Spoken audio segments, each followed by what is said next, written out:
Assalamualaikum warahmatullahi wabarakatuh. Perkenalkan, nama saya Faina Deliandini.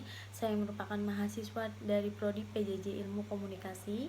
Di sini saya akan menjelaskan yaitu mengenai hal-hal penting yang harus diperhatikan dalam aktivitas public speaking dan presentation.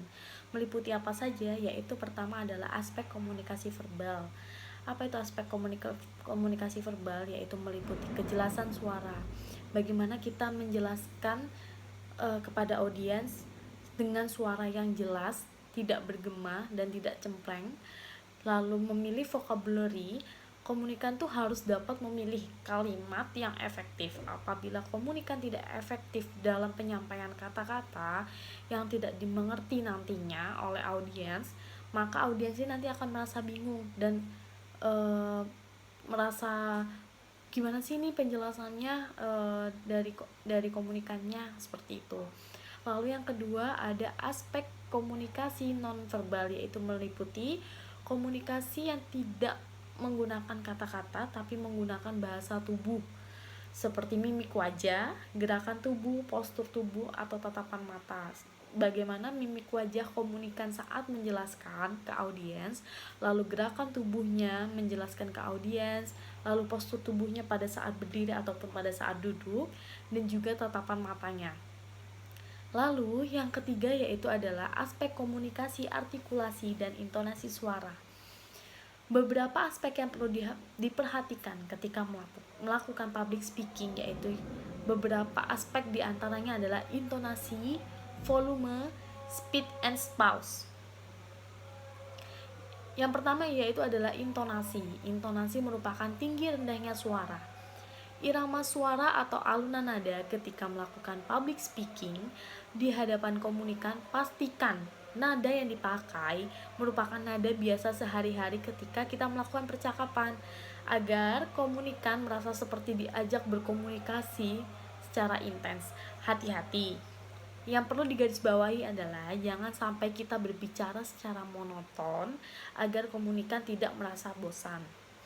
Yang kedua adalah volume. Komunikator ini harus memperhatikan di mana dilakukannya public speaking.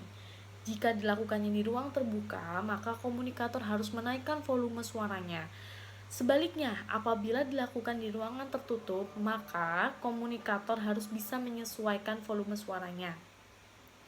Tidak terlalu keras, tetapi tidak juga terlalu pelan. Volume yang tinggi dapat digunakan untuk menyampaikan topik nih yang terlalu bersemangat.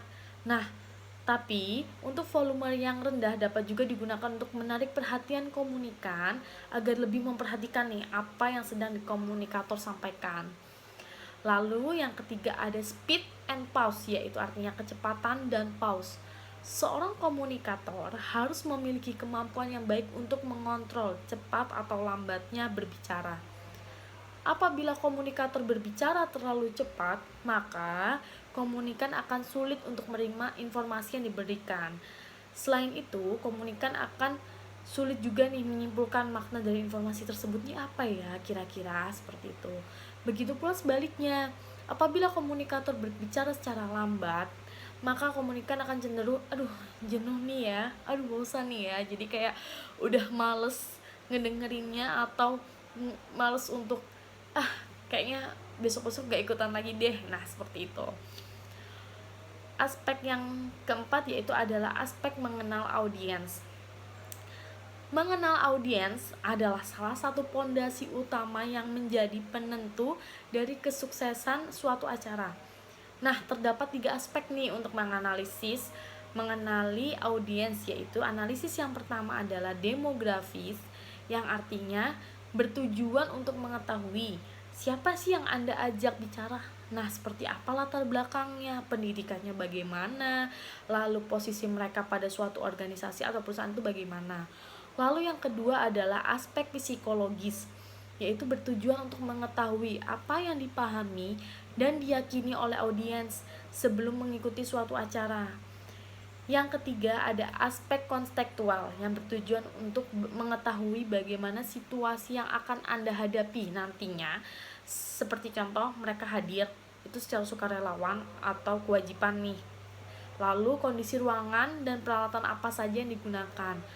Lalu Bagaimana cara menganalisisnya? Ada 4 strategi yang bisa Anda kembangkan melalui analisis,